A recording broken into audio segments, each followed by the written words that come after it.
Bob, how's it going? Great, Steve. So we've been talking to lots of Microsoft folks out here at the Business Application Summit. Good event. Yep, great event. Bob Grohovsky.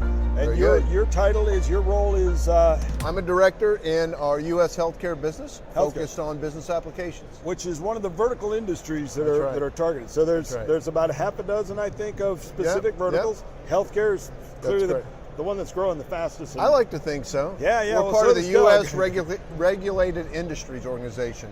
Under Tony Towns Whitley. That's And correct. so, what is your day all about in your role in that healthcare industry vertical? Because Sure. Hayden talked to us earlier today about Microsoft has a large and effective direct sales force, which you're a part of. Mm-hmm. That sales force is then kind of just divided up into these vertical, and then within that vertical, there's a high degree of focus around that particular customer type. Exactly. And this is what you're doing? It is. Within healthcare and the business applications specifically, we're focused on those areas that aren't infrastructure, that aren't office and collaboration, but it's what enables the business. We like to say we're the doing part of knowing, sharing, and doing. Yeah. Business applications includes Dynamics 365, Yep. as well as Power Apps, Yep. Flow, and Power BI. Yep. So with that tool set and our ability to extend the platform, especially into business processes, is where we spend our day from a technology perspective. Yep. But more importantly, with 67 healthcare accounts across the Southeast, I spend my day thinking about... That's just the Southeast. That's the Southeast United States. That's a big portfolio. Being an SEC alum, I cover the SEC. You just alienated half That's the right. audience. So I'm not working on Saturdays, but we really spend our day thinking about how we can transform healthcare. Whether that's on the provider side with our hospital customers, right. The payers, the Blue Crosses, et cetera. Right. Some of even in the life sciences area, I have a lot of customers. Pharmaceutical type things. Pharmaceutical. I specifically focus on the clinical research organizations, the CROs, which do some of the drug testing and certifying with the FDA, as well as we've got customers that fit into both of those spots. They're a payer and a provider in that because of their payer position, they're looking at changing the way their members engage in wellness to extend life. How long have you been with Microsoft? Off and on for 14 years. So you probably remember, and you were in sales roles, right? Yes, and partner roles, yeah. You probably remember being in sales roles before we had this industry focus. And you just rattled off several specific industries. That's right. Providers, payers, CROs. That's right. And you have a good understanding of those unique needs. Absolutely. But before this industry focus, that would have been one of, your 67 could have been spread across all industries. How valuable is that, do you think, to that? It's very valuable because it allows me to really go deep on the pain points that our customers... know what they are. Know what they are and how they're interconnected. In some companies, they segment provider, payer, and life sciences, but what I've been very fortunate to see is that all three of those things are very connected. The life sciences and the cost and what it's doing to it drives some of the actions the payers are taking. So when I walk into that payer meeting, I understand the things that are bothering them, not just from claims and processing and sales, but the broader industry trends around cost of pharma, the cost of research, of bringing product to market, the impact it can have on wellness, and that spills over into the provider space. I would imagine a big part of your job is talking to your customers about what you've learned from these other people in their space, unlike the other sides of it, like talking to the payers about what you're hearing from the providers and giving them information they didn't even know. That's exactly right. And we can share those learnings. We can't share names all the time, but we can share those learnings and we can foster that spirit of cooperation and dialogue.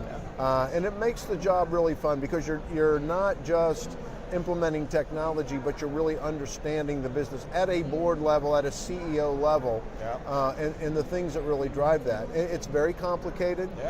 There's not a lot of easy answers. It's got to feel at least better that you only have to deal with the complexity of one industry. That's there's correct. Enough just That's in correct. that. Just in the terminology and the legacy of it, and how those organizations, the culture of those organizations. In the provider space, The doctor has, and the culture that's been built over centuries around the role of the doctor and in wellness and in health, and that shifts in a lot of ways. And it's interesting and delightful to be a part of that.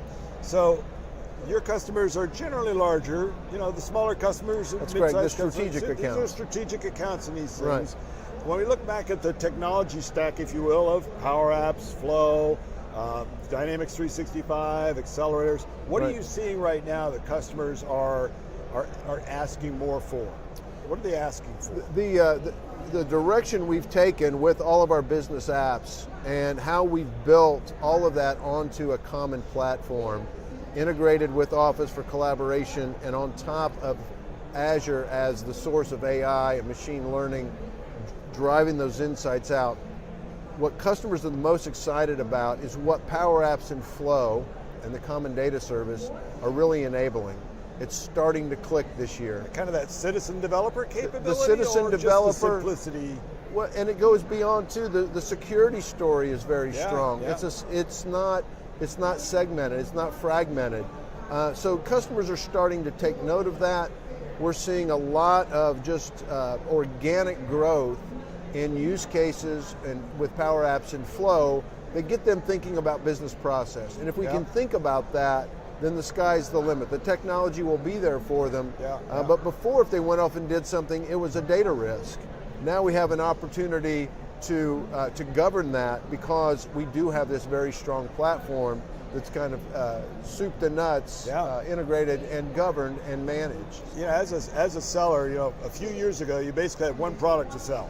Or Correct. two. It was either CRM or That's ERP, right. which would you like, or one product. And now, within either of those, there's multiple. I mean, the product we used to call CRM is now blown into about 50 pieces. That's right. AI, all sorts of different pieces here. LinkedIn, all sorts of components to go in and... Exactly. That has to have made the job... I mean, I know as a partner, it makes things more complex around... It is complex. What does this customer need? What do they want? That's and right. How are you finding customers being able to absorb that? Yeah. That's part of your job is to interpret that for them, but are they understanding it? Is that a hopefully they don't need to. Yeah. We try to solution in a way that we're solving problems with an investment, and that investment will deliver A, B, or C. Kind of make the what license or what seat, kind of abstract that away from here's your problem, here's the pieces that we're bringing to fix the problem. Don't worry about what's behind this curtain. It's not important. Exactly. The result is what matters. Pay no attention to the curtain. Yeah, exactly. If we can, so you could be the Wizard of Oz. We are the Wizard of Oz. Hopefully, there's not as much magic and smoke and mirrors. Right. It's very real, which is exciting. Yeah.